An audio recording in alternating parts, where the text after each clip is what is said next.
दोस्तों आजकल आपको न्यूज़ चैनल और सोशल मीडिया में बहुत सुनने को मिल रहा होगा बागेश्वर धाम बाबा के बारे में। जी हाँ दोस्तों, आपको बता दें कि यह महाराज आपके मन की बात बिना जाने आपको बता सकते हैं। अब आप भी सोच रहे होंगे कि आखिर ये कौन है, यह महाराज और जो मन की बात जान लेता है। दोस्तों बागेश्वर धाम के इस महाराज का नाम धीरेन्द्र कृष्ण शास्त्री है। आज की इस वीडियो में आपको इन्हीं के बारे में पूरा डिटेल के साथ बताने वाले हैं, तो इसलिए इस वीडियो को पूरा देखना। और वीडियो में आगे बढ़ने से दोस्तों मेरी आपसे हाथ जोड़ के निवेदन है कि अभी तक आपने वीडियो को लाइक नहीं किया है तो वीडियो को लाइक कर देना और लगे हाथ चैनल को भी सब्सक्राइब कर देना। तो चलिए दोस्तों आज की वीडियो को शुरू कर लेते हैं। जी हाँ दोस्तों, आपको बता दें कि धीरेन्द्र कृष्ण शास्त्री का जन्म 4 जुलाई 1996 को मध्य प्रदेश के जिले छतरपुर के एक गांव गड़ा में हुआ था। इनके पिता का नाम राम कृपाल गर्ग और माता का नाम सरोज गर्ग था। इनका बचपन इनके गड़ा गांव में ही बीता था। इन्होंने अपने जीवन काल में रामायण और भागवत का ज्ञान अपने दादा भगवान दास गर्ग से लिया था। सबसे पहले धीरेन्द्र ने अपने दादा से ही सीखना शुरू किया था। धीरेन्द्र कृष्ण शास्त्री का परिवार बहुत ही गरीब था। धीरेन्द्र ने पूरी मेहनत से रामायण और महाभारत का ज्ञान प्राप्त किया और फिर उन्होंने हनुमान जी के मंदिर में जाकर ध्यान करना शुरू कर दिया। वे हनुमान जी के भक्त थे। उनके इस कठिन परिश्रम के बाद आज वे बागेश्वर धाम के महाराज हैं। धीरेन्द्र कृष्ण शास्त्री बागेश्वर धाम में एक भव्य दरबार लगाते हैं और उनके दरबार में श्रद्धालु की काफी ज्यादा संख्या में भीड़ होती है।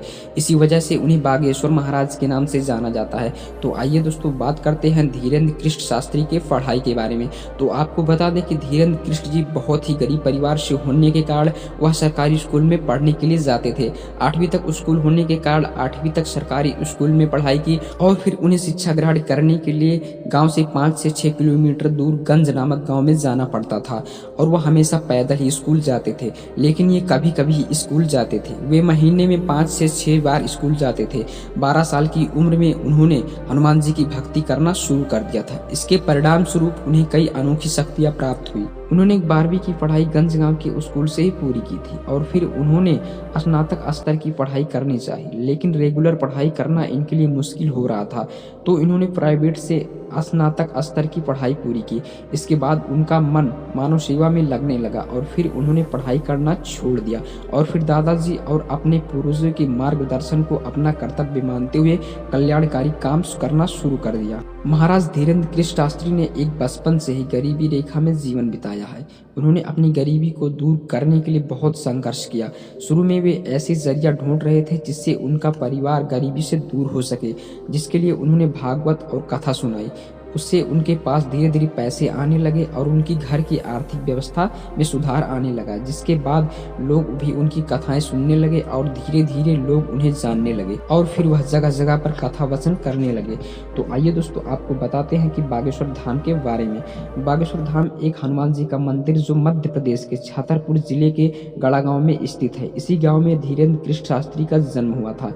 बागेश्वर धाम में ही उनके दादाजी की समाधि बनी हुई है। दुनिया भर से लोग धीरेन्द्र कृष्ण महाराज के एक झलक पाने के लिए बागेश्वर धाम आते हैं। दुनिया भर से लोग अपनी अर्जी लगवाने के लिए आते हैं, लेकिन यह दरबार सिर्फ मंगलवार को ही लगता है, क्योंकि धीरेन्द्र कृष्ण शास्त्री महाराज जी हनुमान जी के भक्त हैं और मंगलवार का ही दिन हनुमान जी का दिन माना जाता है। आपको बता दें कि जो भी यहाँ अर्जी लगवाने आते हैं वो अपने साथ नारियल को एक लाल कपड़े में बांध कर लाते हैं, क्योंकि ऐसा माना जाता है कि जो भी नारियल को लाल कपड़े में बांध कर लाता है उसकी मनोकामना जरूर पूरी होती है। और लाखों लोग बागेश्वर धाम मंगलवार को नारियल बांधने आते हैं और अपनी समस्या का समाधान पाते हैं। और जो भी धीरेन्द्र कृष्ण महाराज के सामने अर्जी लगाता है उनकी समस्या का समाधान वो चुटकियों में कर देते हैं।